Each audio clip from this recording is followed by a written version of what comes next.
Hi everybody. So what I wanted to talk to you about this afternoon was just to give you a few tips if you feel like your body's in need of a bit of a clear out and you want to support yourself by supporting that detoxification pathway a little bit and having a bit of a rebalance.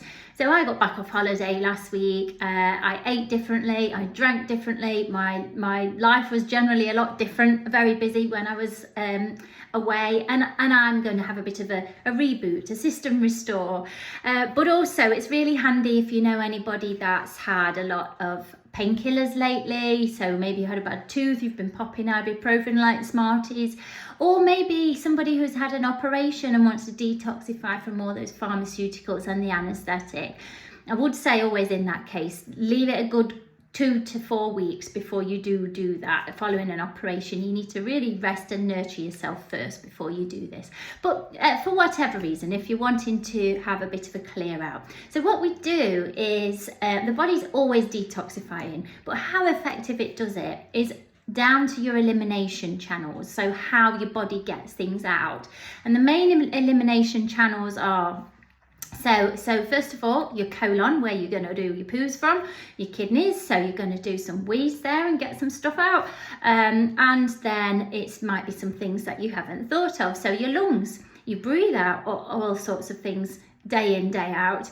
Ladies, when you menstruate, your period is a type of elimination. You will detoxify through your period as well, and your skin. So our body uses the largest organ with all those pores as an outlet to push things out.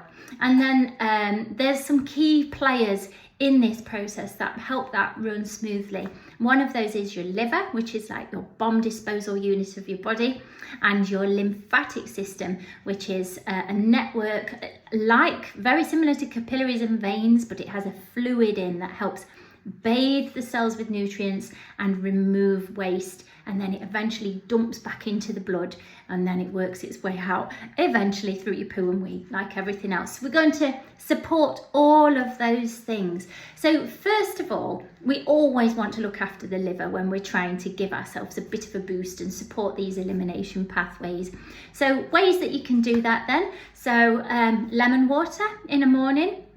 And then you want sort of spicy, peppery foods, such as, your rocket lettuce leaves, the peppery rocket, your watercress, and then other things that are really good for your liver are your cruciferous veggies, so your broccoli, your sprouts, your kale, your cabbage, all those lovely dark green veggies, radishes, beetroots, and then something that you can do is take a milk thistle complex. That's a really good supplement that's really nourishing, really good for the liver.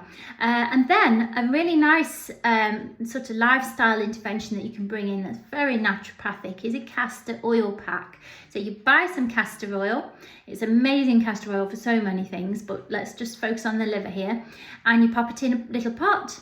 Lay a flannel in it, really saturate that flannel. You're going to lie down, you're going to place that flannel where your liver is, which is just under your right rib here, and it goes all the way across. And then you're going to wrap yourself up in some cling film, or you can buy special little aprons on Etsy and things to do this, and then apply a hot water bottle. You're just going to lie there, maybe do that twice a week for a little while.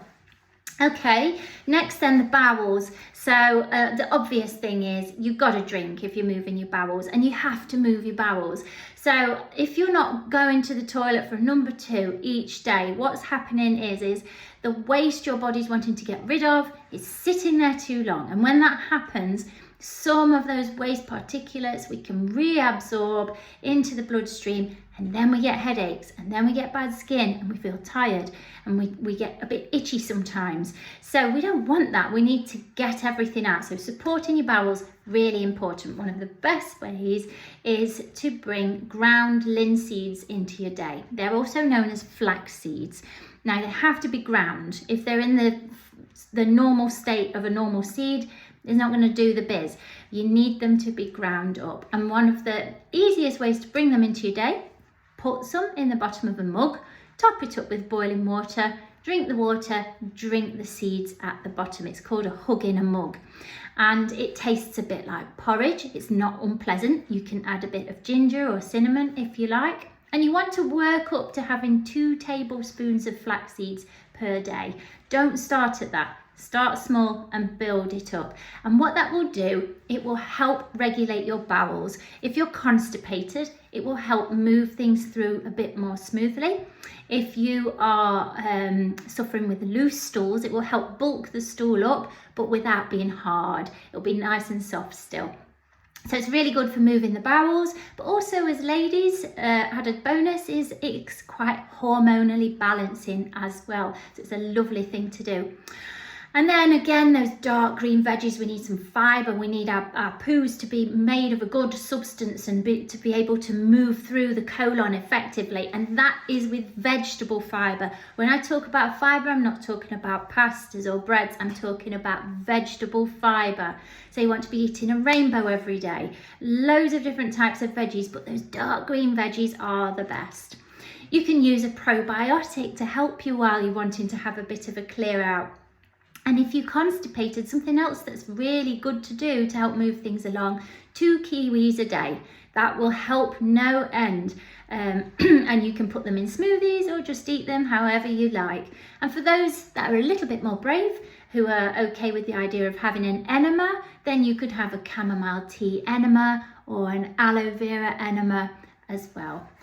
All right, the kidneys then, so in charge of helping us produce urine to urinate out certain particulates and waste. So some things to nurture your kidneys then. Nettle tea. At this time of year, you can make it yourself. Just take the top 4 leaves off a nettle plant, pop it in a mug, boiling water, and then drink it down. Really, really great for the kidneys. If you don't want to go out playing with nettles, then you can buy it as a loose leaf tea, and it's great. You can do a ginger pack on your kidneys, which you do in the same way in how you apply it as you do a castor oil pack, but with the ginger pack, the kidneys love ginger. You grate some ginger, or if you haven't got any, you can use dried ginger, and you boil it up and you let it simmer for a good 15 minutes to extract all that gingery goodness into the water. And then you soak your flannel, and you want this as hot as you can bear it, without scalding yourself, and you're just going to place it on your kidneys and lie there and enjoy that warmth. Water, making sure you're drinking 1.5 to 2 litres a day. Add a little bit of sea salt as well. And then other kidney enriching foods are your seaweed foods, so dulse, furikake, nori, all those nice seaweed foods. And if you like, add a little bit of miso. Turn my notes over. My cat's just jumped up at the window and frightened me to death as well. Okay, your lymphatic system is this, it's like a capillary network in your body that's full of fluid that helps drain everything out of your cells and put it into your blood so you can eventually lose it in your poo and your wee. But we need to look after the lymphatic system, and it needs moving, and we haven't got a pump on it. So things with an up and down motion help. This is why we instinctively rock a baby, because it helps their lymphatic system. Trampolining, even on one of those little ones, walking, but with a bit of a spring in your step. Sorry, I had to just let the cat in. She was going crazy at the window. You could buy a nice soft natural bristle brush, and you can do body brushing. So you always want to be brushing towards the heart.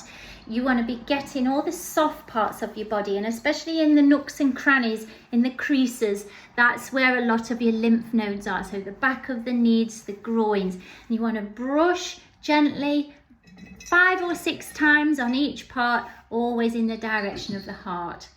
Hot and cold showers, so before you get out the shower, turn that heat right down to as cold as you can bear it. That's great. If you've ever come across a neti pot, that's something that you use with your nose, you could do that too. So that brings us nicely onto the skin, because the skin brushing is also helping that elimination channel. Some things you can do for your skin are saunas. Perfect, they're brilliant for getting stuff out. And Epsom salt baths, so adding a good mugful to your bath water. And then lastly, the lungs. So how do we nourish the lungs? Well, you can buy something called a salt pipe.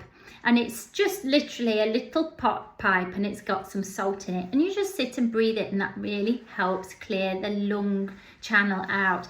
If you've had a respiratory problem, it can be helpful. If you're in the middle of a coughing problem, it can be helpful in soothing the respiratory tract. So salt pipes.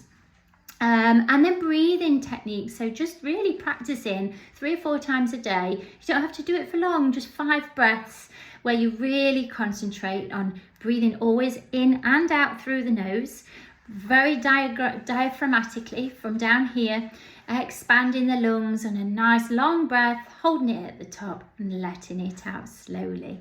So some key supplements that can help you with this: the milk thistle, the glutathione, and a good strong, so about 1,000 milligrams of vitamin C, preferably of a slow release that's going to release some of it little bit throughout the day. There are other things as well, but they're the basics, and then as many antioxidants as you can get from your fruit and your vegetables. So I hope that helps somebody today. I'm trying to do at least one thing from each organ system that I've mentioned this week. So far so good. Okay, take care everybody.